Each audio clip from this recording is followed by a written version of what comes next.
రాజేశ్వరమ్మ గారిని తన దగ్గరికి తెచ్చుకోవటానికి రుక్మిణి ఏం పథకం వేసిందో, అది ఎలాంటి ఫలితాన్ని ఇచ్చిందో ఇప్పుడు ముందరి కథలో వినండి. అప్పుడు ఎలీషా గారు అందుకుని, నువ్వు చెప్పింది సబబుగానే ఉంది రుక్మిణి, తప్పక ఆవిడ్ని తీసుకురా. అయితే ముందు ఇక్కడికే రాని మీ అమ్మగారిని.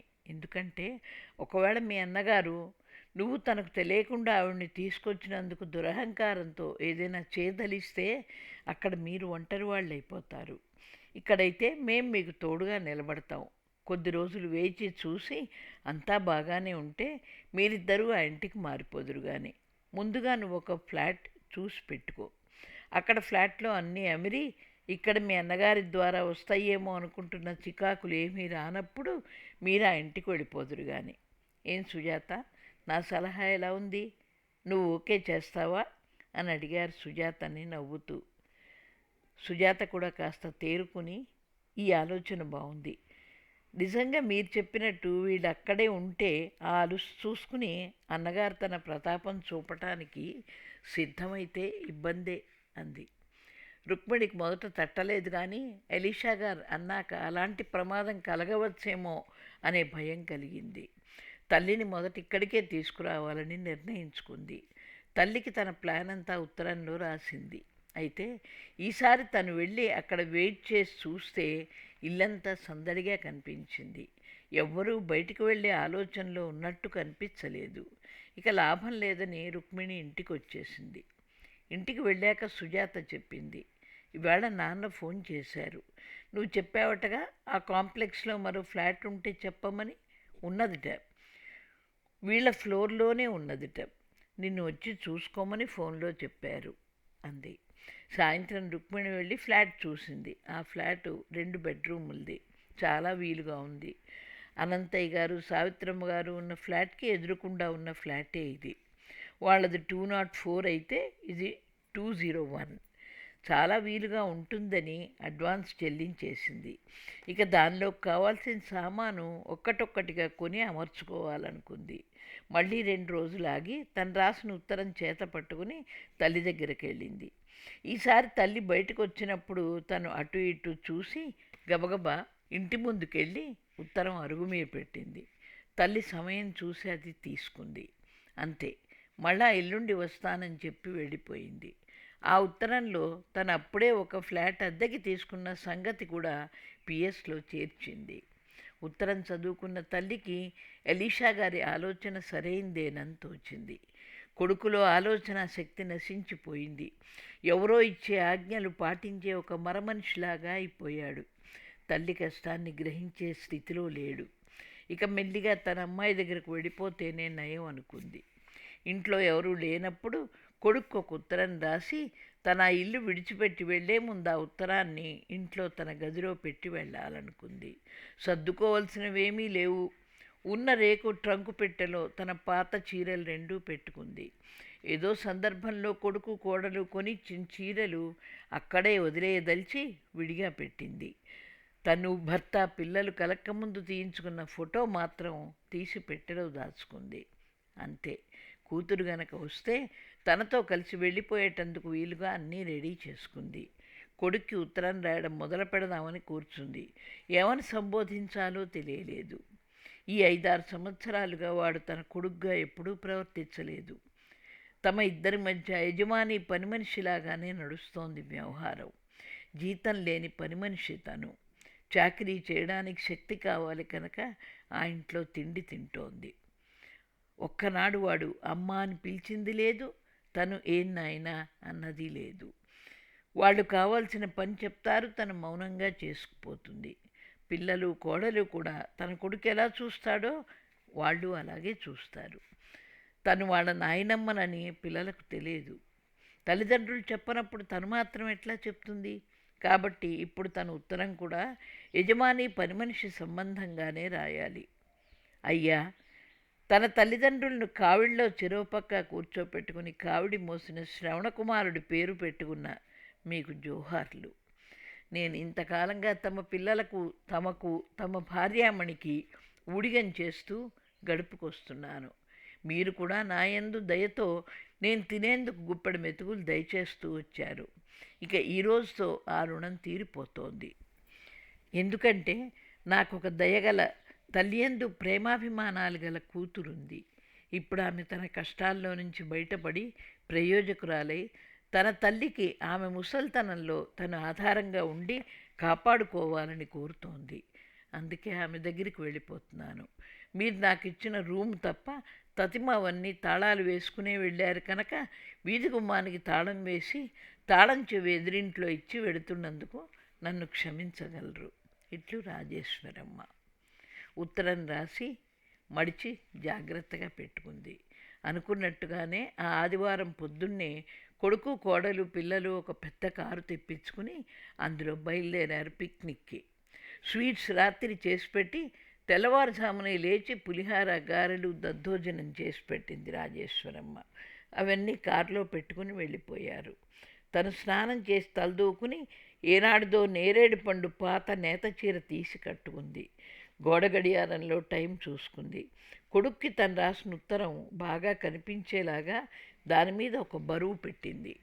తన పెట్టె తీసుకుని బయటికి వచ్చి తలుపు దగ్గరగా లాగి గడియ బిగించి తాళం వేసి పెట్టె తీసుకుని మెట్లు దిగింది. ఎదురింటికి వెళ్ళి తాళం చెవులు ఇవ్వబోయింది. వాళ్ళు ఆవిడ వంక ఆశ్చర్యంగా చూస్తున్నారు. ధైర్యంగా వెన్ను విరుచుకుని తలెత్తుకుని నిలబడ్డ ఉన్న ఆమె ఎంతో గౌరవనీయురాల్లాగా కనపడుతోంది. పాత చీరైనా ఆ రంగు ఆవిడికి ఒక కాంతిని గౌరవాన్ని తెస్తోంది. ఎదురుంటి వారు ఆమెను మీరు మీరు అంటూ ఉండంగానే ఆమె నేను మీ ఎదురింట్లో పనిచేస్తాను, ఈ ఊళ్ళోనే నా కూతురుంది, ఆమె దగ్గరికి వెళ్ళిపోతున్నాను అని ఆమె చెప్తూ ఉండంగానే రుక్మిణి ఆటో వచ్చి ఆగింది. అందులో నుంచి రుక్మిణి తొంగి చూస్తూ రామ్మ త్వరగా అని పిలిచింది. రాజేశ్వరమ్మ తాళం చెవులు వారికి అప్పగించి వచ్చి ఆటోలో కూర్చుంది. రుక్మిణి ఒక్కసారి తల్లిని గట్టిగా కావలించుకుంది. ఇద్దరి కళ్ళ వెంట నీళ్లు ధారాపాతంగా కారిపోతున్నాయి. వీళ్ళు వెళ్ళేటప్పటికి సుజాత ఎలీషా గారు వాకిట్లోనే ఎదురు చూస్తున్నారు. ఇద్దరు రాజేశ్వరమ్మను రండి రండి అంటూ ప్రేమగా ఆహ్వానించారు. అందరూ కలిసి లోపల హాల్ వైపు నడిచారు. ఆమె స్థైర్యానికి ఎలీషా గారికి ఒకటే ఆశ్చర్యం. అలాంటి కష్టాలను కూడా ఆవిడ ధైర్యంగా ఎలా ఎదిరించి నిలబడిందా అని. ఆమె ముఖంలో ఎక్కడా బేలతనం లేదు. రాజేశ్వరమ్మ చేతులు జోడించి నమస్కరిస్తూ మీ దంపతుల రుణం ఈ జన్మలో నేను తీర్చుకోలేనిది.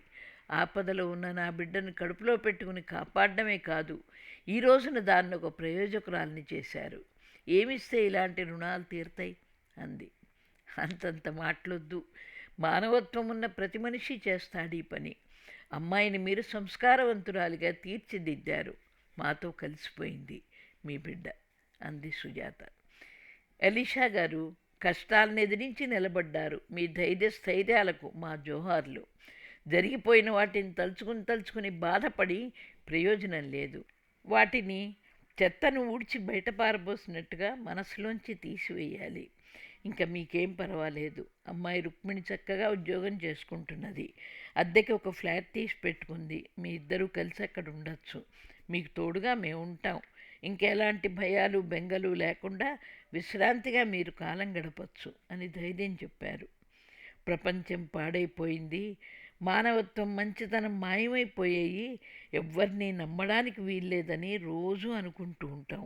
కానీ మధ్యలో మీలాంటి వారు ఎదురైనప్పుడు లేదు లేదు, మానవత్వం ఇంకా బతికే ఉంది, మంచితనం మనని స్పర్శిస్తూనే ఉంది, మనం నిరాశకు నిస్పృహకు లోను కాకూడదు అన్న ధైర్యం విశ్వాసము కలుగుతాయి బాబు. మీలాంటి వారు ఇంకా ఇంకా రావాలని ప్రార్థిస్తున్నాను అంది రాజేశ్వరమ్మ. 4-5 రోజులు గడిచిపోయాయి. కానీ శ్రావణకుమార్ తన ప్రతాపం చూపడానికి ఏ రకమైన పనులు చేయలేదు. అయినా మరో 10 రోజులు వేచి చూసి అంతా బాగానే ఉంది కనుక ఆ ఇంటికి మారిపోదామని రుక్మిణి రాజేశ్వరమ్మ కూడా అనుకున్నారు. తల్లిని తీసుకొచ్చేశాక ఈ 10-15 రోజుల్లో సుజాత రుక్మిణి కలిసి ఆ ఇంటికి కావాల్సిన సామాన్లన్నీ కొన్నారు. ఇప్పుడు ధైర్యంగా ఆ ఇంటికి మారిపోయారు తల్లి కూతురు. వెళ్ళే ముందు రాజేశ్వరమ్మ ఒక మాట చెప్పింది. రుక్మిణి మీ బిడ్డే, మీకెప్పుడు అవసరం అనిపిస్తే అప్పుడు మీ దగ్గరకు వచ్చేస్తుంది, మీరేం సందేహించకండి అని. ఎలీషా గారు సుజాత కూడా సంతోషించారు ఆ మాటలకి. రుక్మిణి తన తల్లిని అనంతయ్య గారికి సావిత్రమ్మకు పరిచయం చేసింది. అంతా పాత స్నేహితుల్లాగా బంధువుల్లాగా కలిసిపోయారు. ఒకళ్ళకొకళ్ళు తోడుగా ఉన్నామని సంతోషించారు. రుక్మిణి యూనివర్సిటీకి వెళ్ళి వస్తోంది. లైబ్రరీకి బుక్స్ కోసమని స్టూడెంట్సే కాక అప్పుడప్పుడు ప్రొఫెసర్లు కూడా వస్తూ ఉంటారు. వాళ్ళతో పాటు వాళ్ళకి తెలిసిన ఫ్రెండ్స్ కూడా వస్తూ ఉంటారు. వాళ్ళ మధ్య జరిగే డిస్కషన్స్ రుక్మిణి సైలెంట్గా వింటూ ఉండేది. కొంతమంది మామూలు మాటలు కబుర్లు చెప్పుకునేవారు. అవి మాత్రం రుక్మిణి పట్టించుకునేది కాదు. కానీ ఏదైనా సబ్జెక్టు మీదనో లేక తనకు తెలియని విషయాల మీదనో వాళ్ళు మాట్లాడుకుంటుంటే మాత్రం శ్రద్ధగా వినేది. ఏదైనా డౌట్ వస్తే వాళ్ళని అడిగేది కూడా. వాళ్ళు కూడా ఆ అమ్మాయికి ఉన్న ఉత్సుకతకు సంతోషపడేవారు. ఒకసారి ఇలాగే ఒక ప్రొఫెసరు మరో వయసైన పెద్ద మనిషి వచ్చారు. ఒక పుస్తకం కావాలని చాలా వెతికారు. రుక్మిణి కూడా వాళ్ళతో పాటు తను వెతికింది. కానీ ఎక్కడా దొరకలేదు. దాంతో వాళ్ళిద్దరూ అక్కడే కుర్చీల్లో కూర్చుని మాట్లాడుకోవడం ప్రారంభించారు. ఆ పెద్ద మనిషి తన అనుభవాలను ప్రొఫెసర్కి చెప్తున్నారు. తన ముందర చిన్మయానంద స్వామి ప్రసంగాలను విని ప్రభావితుడైనాడట. ఆయన ప్రసంగాలు ఎక్కడ ఉన్నా వెళ్ళి వినేవాడట. తర్వాత దయానంద స్వామి ఫాలోవర్ అయినాడట. దయానంద స్వామి చిన్మయానంద స్వామి శిష్యుడే. అయితే ఈయన మాట తీరు సౌమ్యం, విషయాన్ని బోధించే పద్ధతి తనకు చాలా నచ్చేయట. ఇవన్నీ చెప్తూ ఆ పెద్ద మనిషి మరో సంగతి తనను చాలా ప్రభావితం చేసింది కూడా చెప్పాడు. ఏమిటంటే దయానంద స్వామీజీ గిరిజనుల పిల్లల కోసమని, పేద పిల్లల కోసమని కొన్ని స్కూల్సు హాస్టల్సు నిర్మించి నడుపుతున్నారట. అందులో చదువుకున్న పిల్లలను మంచి పౌరులుగా తీర్చిదిద్దేలాగా ఆ చదువు క్రమశిక్షణ ఉంటాయట. ఆ పిల్లల్ని మనం కూడా పెంచుకోవచ్చు. ఎలా అంటే ఒక పిల్లవాడికి ఏడాదికి ఇంత ఖర్చు అవుతుంది అని చెప్తారు. మనం ఏడాది పాటో 2 ఏళ్ల పాటో ఆ పిల్లవాడి పెంపకానికి అయ్యే ఖర్చు చెల్లించి అందులో భాగస్వాములం అవ్వచ్చు. అలా తను కూడా భాగస్వామిని అయ్యాననే ఆ పెద్ద మనిషి చెప్పుకుపోతున్నాడు. ఈ సంభాషణ ఆసక్తితో వింటున్న రుక్మిణి మధ్యలో అందుకుని, సార్, వాళ్ళ అడ్రస్ కానీ ఫోన్ నెంబర్ కానీ మీకు తెలుసా అని అడిగింది. ఆ పెద్ద మనిషి, కంప్యూటర్లో ఎయిమ్ ఫర్ సేవ అని కొడితే నీకు కావాల్సిన వివరాలని దొరుకుతాయి. ఇదే కాదు, ఇంకా మానసిక వికలాంగుల కోసం, వృద్ధుల కోసం కూడా ఆయన చాలా చేస్తున్నారు.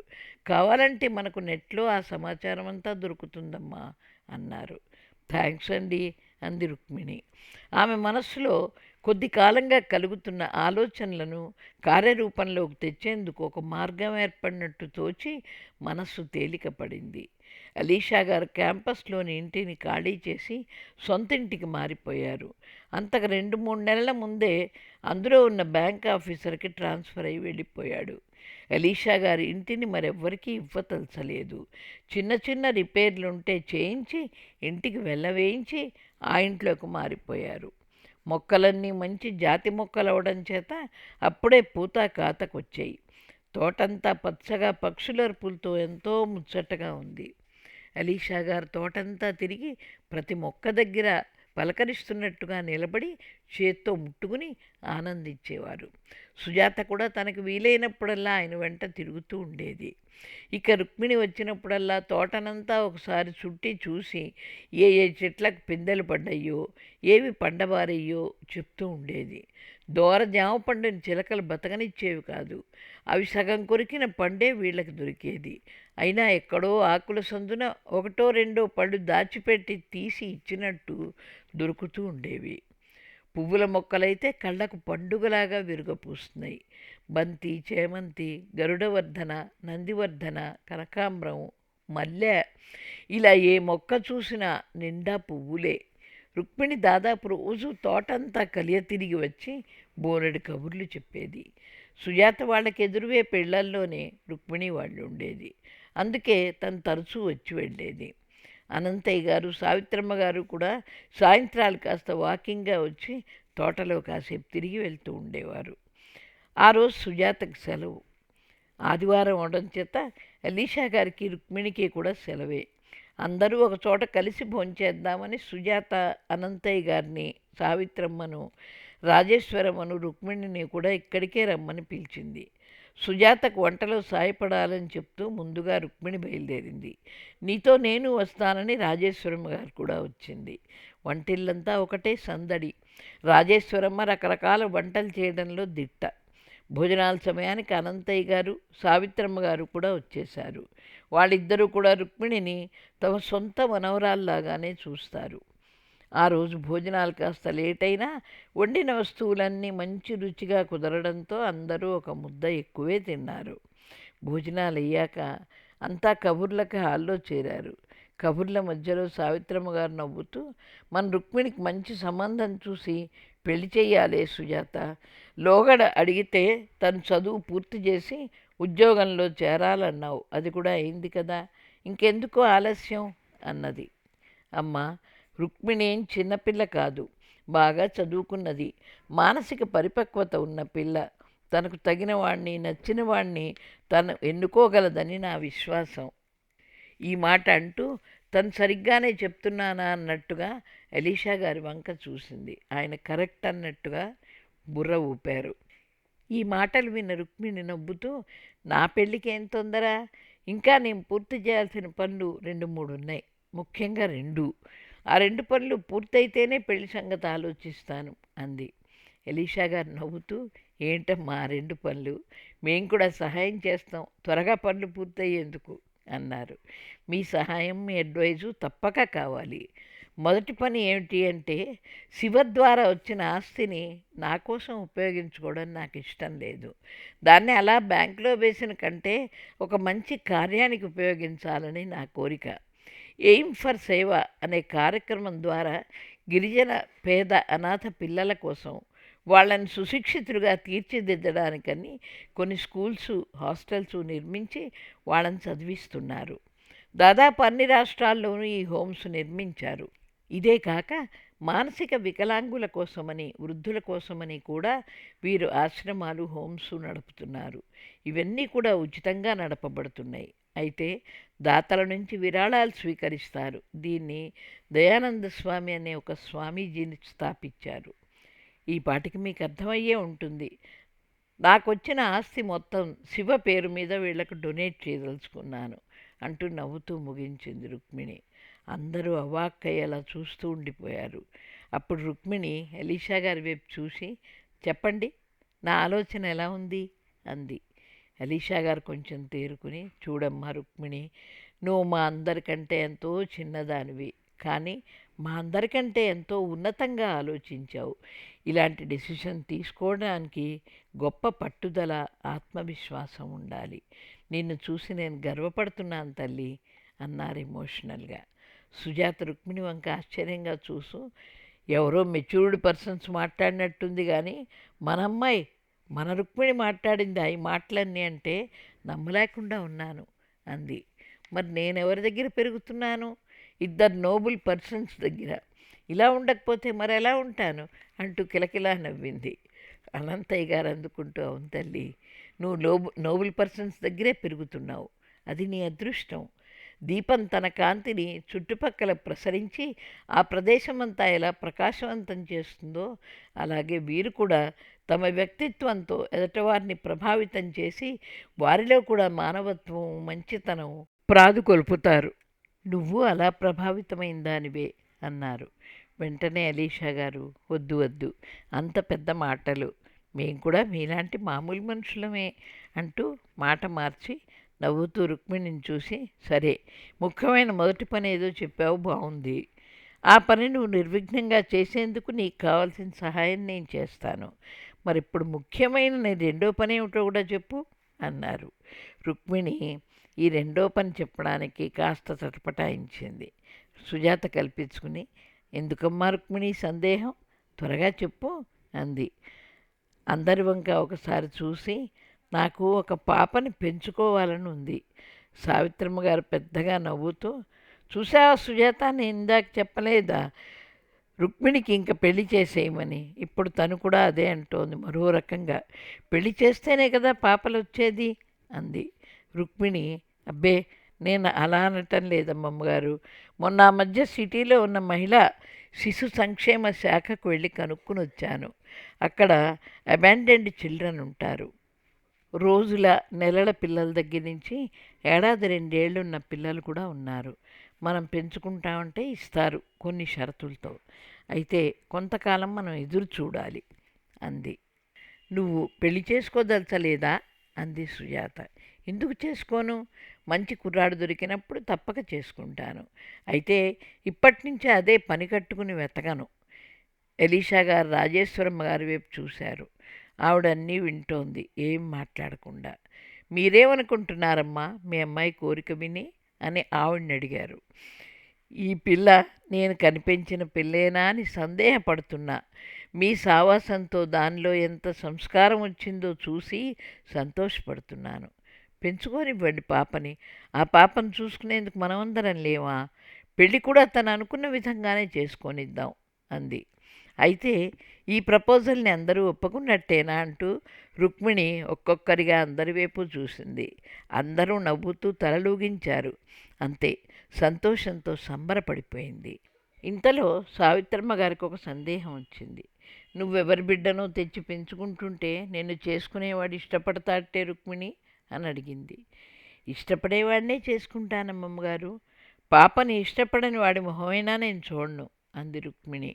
అందరూ నవ్వారు. మీరే చూద్దురు గాని పాపని నేను ఎంత బాగా పెంచుతానో. అమ్మమ్మ తాతయ్య గారుల వద్ద పాప ఏ ఆర్భాటాలు లేకుండా సింపుల్గా ఉంటూనే సంతోషంగా ఎలా బ్రతకాలో నేర్చుకుంటుంది. మరి దాని అమ్మమ్మ దగ్గర ఎన్ని కష్టాలు వచ్చినా వాటిని ధైర్యంగా ఎలా ఎదిరించి నిలవాలో నేర్చుకుంటుంది. ఇక నా ఆరాధ్య దైవాలైన సుజాత గారు ఎలీషా గారుల దగ్గర మనుషుల్ని ఎలా ప్రేమించాలి, ఎలా వారికి అండగా నిలవాలో నేర్చుకుంటుంది. ఇంకా మానవత్వం అంటే, మంచితనం అంటే ఇలా ఎన్నో ఎన్నో నేర్చుకుంటుంది. దానికి నేను ఆస్తిపాస్తులు సంపాదించి పెట్టను, కానీ అది చదువుకుని దాని కాళ్ళ మీద అది నిలబడగలిగే శక్తిని కలగజేస్తాను అంటూ ఏదో ఏదో తన్మయత్వంతో చెప్పుకుపోతోంది రుక్మిణి. ఇంతకీ ఏమిటి అంత తన్మయత్వంతో చెప్తున్నావు? పాపని గాని చూసి అప్పుడే ఎంపిక చేసుకుని వచ్చేసావా అని అడిగింది సుజాత. పాపని ఎంపిక చేయవలసిన బాధ్యత మీదే. నేను ఊరికే చూసొచ్చాను. అయితే అన్నిటికంటే ముందు ఈ ఆస్తిని డొనేట్ చేసే పని ముందు పూర్తి చేశాక తర్వాతే రెండో పనిని గురించి ఆలోచిద్దాం అంది. రుక్మిణి చెప్పిన తర్వాత ఎలీషా గారు కంప్యూటర్లో ఆ వివరాలన్నీ తెలుసుకుని తృప్తి చెందారు. ఆ సంస్థ వారితో లాయర్తో సంప్రదించి ఈ డబ్బు ఎలా ఎక్కడకు పంపాలో తెలుసుకుని రుక్మిణికి కూడా ఆ విషయాలను వివరంగా చెప్పి రుక్మిణి చెప్పిన ముఖ్యమైన పనుల్లో మొదటిది పూర్తి చేశారు. ఇక రెండో పని పాపను తెచ్చుకోవడం.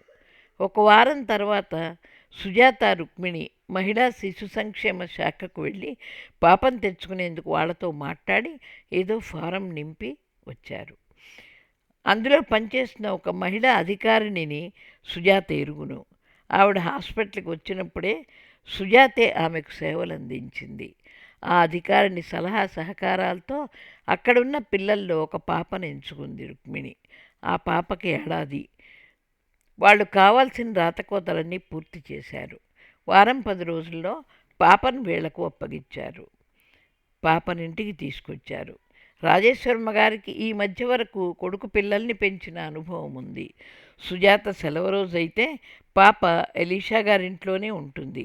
ఎలీషా గారికి పాప రాక ఎంతో సంతోషాన్ని ఇచ్చింది. ఇట్నుంచి వచ్చి ఒకసారి అట్నుంచి వచ్చి ఒకసారి పాపను పలకరించిపోతూ ఉంటారు. పాపకేం పేరు పెట్టాలి అని తర్జన భర్జనలు జరిపి చివరికి నివేదిత అనే పేరు ఖరారు చేశారు. ఏడాది మీద 4 నెలలు వచ్చేసరికి బుడిబుడి నడకలు ప్రారంభించింది పాప. దానికిప్పుడు ఎలీషా తాతతో కలిసి తోటలో తిరగడం చాలా ఇష్టం. ఎలీషా గారు పాపను ఎత్తుకుని ప్రతి చెట్టు దగ్గరికి వెళ్ళి ఆ చెట్టు పేరు చెప్పేవారు. ప్రతి పువ్వును చూపించి పువ్వు పేరు చెప్పేవారు. ప్రతి పక్షిని చూపించి పక్షి పేరు చెప్పేవారు. ఇప్పుడు నివేదితను మనం పాప మామిడి చెట్టు ఏది అనగానే మామిడి చెట్టు చూపిస్తుంది. అలాగే ఏ పువ్వు పేరు అడిగితే ఆ పువ్వు చూపిస్తుంది. కాకి, పిచ్చుక, చిలక వేటి పేరు అడిగినా చుట్టూ చూసి ఆ పక్షి కనిపిస్తే చూపిస్తుంది, లేకపోతే అది ఎగిరిపోయిందని అభినయించి చూపిస్తుంది. తొందరలోనే మాటలు కూడా వచ్చేసాయి. ఆ తొక్కు పలుకులు వినేందుకు అందరూ దాని చుట్టూ చేరేవారు. ఆ చిన్న పాప 3 ఇళ్లల్లో ఆనందాన్ని, చైతన్యాన్ని నింపింది. 10 రోజుల్లో ఎలీషా గారు రిటైర్ అవుతారనంగా ఆయన శిష్యులు ఆ రోజుకి తాము వచ్చి ఆయన్ని కలుస్తామని ఈమెయిల్ పంపారు. సుజాత, రుక్మిణి ఇద్దరూ సెలవు పెట్టి ఆ రోజు ఎలీషా గారితోనే ఉండాలనుకున్నారు. యూనివర్సిటీలో ఎలీషా గారికి ఘనంగా వీడ్కోలు పలికారు. కొంతమంది ప్రొఫెసర్లు, వైస్ ఛాన్సలరు అందరూ ఆయన్ని గురించి గొప్పగా మాట్లాడారు. అమెరికాలోని యూనివర్సిటీలో పనిచేస్తున్న ఆయన శిష్యుడు కూడా వచ్చి మాట్లాడాడు. అతను ఎలీషా గారి గురించి చెప్తున్న ప్రతి మాటకు హాలంతా చప్పట్లతో ప్రతిధ్వనించింది. ఆ మర్నాడు శిష్యులంతా సాయంత్రం 4 గంటలకు పైనున్న హాల్లో ఒక మీటింగ్ ఏర్పాటు చేశారు. బయట ఏదైనా హాల్లో ఏర్పాటు చేద్దామని చూశారు, కానీ అలాంటి ఆర్భాటాలు తనకు నచ్చవని ఎలీషా గారు గట్టిగా చెప్పారు. 60-70 మంది శిష్యులు ఆయన సహాయంతో పై చదువులు చదివిన వారు వచ్చారు. ఇల్లంతా, హాలంతా మహాసందడిగా ఉంది. ఆ రాత్రికి భోజనం ఏర్పాట్లు కూడా ఇంట్లోనే చేశారు. రాజేశ్వరమ్మ గారు ఆ పని తన మీద వదలమని, పార్వతిని తోడిస్తే చాలని, ఏ లోటు లేకుండా తాను నిర్వహించగలనని భరోసా ఇచ్చారు. ఇంటి ముందు చిన్న షామియానా వేసి బల్లలు తెప్పించారు. ఈ పనులన్నీ ఊళ్ళో ఉన్న శిష్యులే చూసుకున్నారు. 4 గంటలకు మీటింగ్ ప్రారంభమైంది. మొదట ఎలీషా గారే లేచి ఒక మాట చెప్పారు. మీరంతా ఎంతో శ్రమ కోర్చి నన్ను చూడాలని రావడం నాకు చాలా సంతోషంగా ఉంది. మీరంతా నా బిడ్డల్లాంటి వారు. మిమ్మల్ని నేను కోరేది ఒక్కటే, ఈ సందర్భంగా నాకేవో కానుకనివ్వాలని మాత్రం ప్రయత్నించకండి.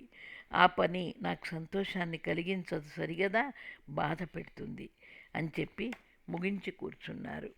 ఆర్గనైజర్గా ఉన్న ఒక కుర్రవాళ్ళు లేచి ఒక ప్రపోజల్ పెట్టారు. మేమంతా కలిసి మీ పేరు మీద ఒక ట్రస్ట్ని ఏర్పాటు చేయాలనుకుంటున్నాం. ఏ పిల్లవాడికి అవసరం వచ్చినా, శరణాలయం స్టూడెంట్ కానీ బయట నుంచైనా కానీ పై చదువులు పేదరికం వల్ల చదువుకోలేకపోతే ఆ స్టూడెంట్కి ట్రస్టు అతను కోరుకున్న చదువు చదివిస్తుంది. అయితే అతను ఉద్యోగంలో చేరాక ఆ డబ్బు తిరిగి ట్రస్టుకి చెల్లించాలి. ఎలాంటి ఇంట్రెస్టు లేకుండా డబ్బు ఇవ్వబడుతుంది అంటూ చెప్పుకుపోయాడు. తతిమా వారంతా ఆమోద ముద్ర చేర్పుతూ చప్పట్లు కొట్టారు. మరి ట్రస్ట్ నిర్వహణ బాధ్యతలు ఎవరు చేపడతారు? ఇందులో 4-5 మెంబర్స్ ఉండాలి. వాళ్ళు ఎవరుంటారు? ఈ విషయం మీద వాళ్ళలో వాళ్ళు కొంత డిస్కషన్ చేశారు, కానీ ఇంకా ఒక నిర్ణయానికి రాలేకపోతున్నారు. అప్పుడు ఎలీషా గారు కల్పించుకుని మాట్లాడడం మొదలుపెట్టారు. అసలు ట్రస్ట్ అన్నదే నాకు నచ్చదు. కాక ట్రస్ట్ నుంచి డబ్బు తీసుకున్న విద్యార్థి అది అప్పుగా భావించి తిరిగి తను ఉద్యోగం చేస్తున్నప్పుడు తీర్చేయాలి అని అనడం కూడా నాకు సమంజసంగా లేదు. మనం ప్రారంభించి నడుపుతున్నది ఒక చైన్ లాంటి సహాయ కార్యక్రమం. మీరంతా చదువుకుని పైకొచ్చారు, ఉద్యోగాల్లో స్థిరపడ్డారు, పెళ్ళిళ్ళు చేసుకున్నారు, పిల్లలు కలిగిన వారు కూడా ఉన్నారు. ఇన్ని బాధ్యతలుండి కూడా మీరంతా మీలో ఒకరితో మరొకరుకున్న స్నేహ బాంధవ్యాన్ని మర్చిపోలేదు. అది ఎలా ఏర్పడిందో మీరు ఆలోచించండి. ట్రస్ట్ నుంచి డబ్బు తీసుకుని చదువుకుంటే మీలో ఆ బాంధవ్యం ఏర్పడేదా? అసలు మీకు అవసరమైన సమయంలో సాయపడింది ఎవరో కూడా తెలియదు. అలాంటప్పుడు మరొకరికి మనం కూడా సహాయం చేద్దామనే భావనకి చోటే ఉండదు. అందుకే నేను ట్రస్ట్ వద్దంటున్నాను. మానవ సంబంధాలు, ప్రేమలు, ఆత్మీయత ఇవి బలపడాలంటే ఒకరితో ఒకరికి ప్రత్యక్షమైన సంబంధం ఉండాలి. మనం సహాయం అందించే విద్యార్థి అభివృద్ధిని కళ్ళారా చూడటం, ఆ సహాయం చేసేవారికి ఎంత సంతోషాన్ని, తృప్తిని, ఆత్మవిశ్వాసాన్ని కలిగిస్తుందంటే మనం ఇంకా మరికొంతమందికి కూడా ఇలా సహాయాన్ని అందించి వాళ్ళ అభివృద్ధికి తోడ్పడదాం అని. అంతేకాదు, వీళ్ళంతా నా వాళ్ళు, నా సోదరులు అనేటటువంటి బాంధవ్యం కూడా ఏర్పడుతుంది. సహాయం పొందేవారికి కూడా తమకు సాయపడే వారి యందు గౌరవము, ప్రేమ ఏర్పడతాయి. తమను ఇంత వారిని చేసిన వారి యందు కృతజ్ఞతాభావం కలుగుతుంది. నేను చెప్పేది ఒక్కటే, మీ ట్రస్ట్ని గురించి మర్చిపోండి.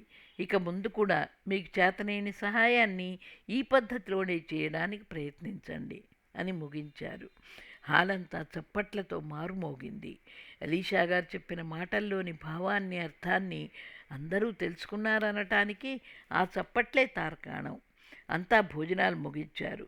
ఇక సెలవు తీసుకుని వెళ్ళిపోవలసిన సమయం వచ్చింది. అందరి మనస్సులు బరువెక్కాయి. ఎలీషా గారి వద్దకు ఒక్కొక్కళ్ళే వెళ్ళి సెలవు తీసుకుంటున్నారు. ఒకరినొకరు అభినందించుకున్నారు. ఆలింగనం చేసి వీడ్కోలు చెప్పుకున్నారు. కళ్ళల్లో నీళ్లు తొణికిసలాడాయి. అప్పటికి అనుభవమైంది వారికి ఎలీషా గారు చెప్పిన మాటల్లోని సారాంశం. నిజమే, సహాయ కార్యక్రమం ఇలా సాగడంలోనే అర్థం ఉంది అనిపించింది. వాళ్ళంతా ఒకరొకరు సెలవు తీసుకుని వెళ్ళిపోతుంటే ఎలీషా గారు నిలబడి చూస్తున్నారు. అవును, వీళ్ళంతా నా వాళ్ళు, నా పిల్లలు అనుకునేసరికి ఆయన ఒళ్ళు పులకరించిపోయింది. ఆనందంతో కంఠం రుద్ధమైపోయింది.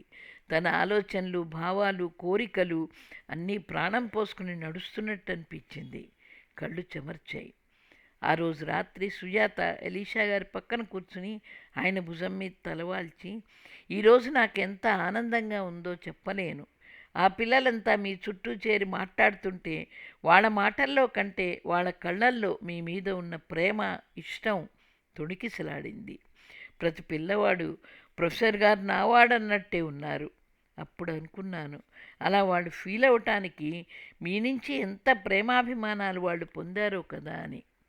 ఎలీషా గారు సుజాత భుజం చుట్టూ చేయి వేసి దగ్గరికి లాక్కుని, సుజాత, ఇంతమందికి ప్రేమను పంచానంటున్నావు, కానీ నువ్వు నన్ను ప్రేమిస్తున్న సంగతి నేనెందుకు కనుక్కోలేకపోయానో తెలియదు.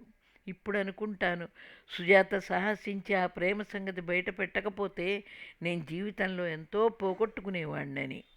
పేలవంగా ఉండే నా జీవితం నీ రాకతో రసభరితమైంది. ఈ జీవితాన్ని ఇలాగే ఆస్వాదిస్తూ అర్థవంతం చేసుకుందాం అన్నారు. ఇదండి శారదా శ్రీనివాసన్ గారి చిన్న నవల మనస్సున్న మనుషులు. ఇది విన్నాక మీకు నిజంగా ఈ ప్రపంచంలో మనస్సున్న మనుషులు అక్కడక్కడ ఉన్నారని నమ్మకం కలుగుతోందా? వాళ్ళ సంఖ్య రోజురోజుకి పెరిగి ఈ సంఘాన్ని, దేశాన్ని, ప్రపంచాన్ని ఎంతో రసభరితంగా, ప్రేమమయంగా, సుఖమయంగా చేయాలనే కోరిక కలుగుతోందా? అదే మా కోరిక కూడా. మీరందరూ మీ చుట్టుపక్కల మీతో కలిసిన ప్రతి మనిషిలోనూ ప్రేమ, ఆదరణ నింపాలనే అభిలాషతో నేను విరమిస్తున్నాను.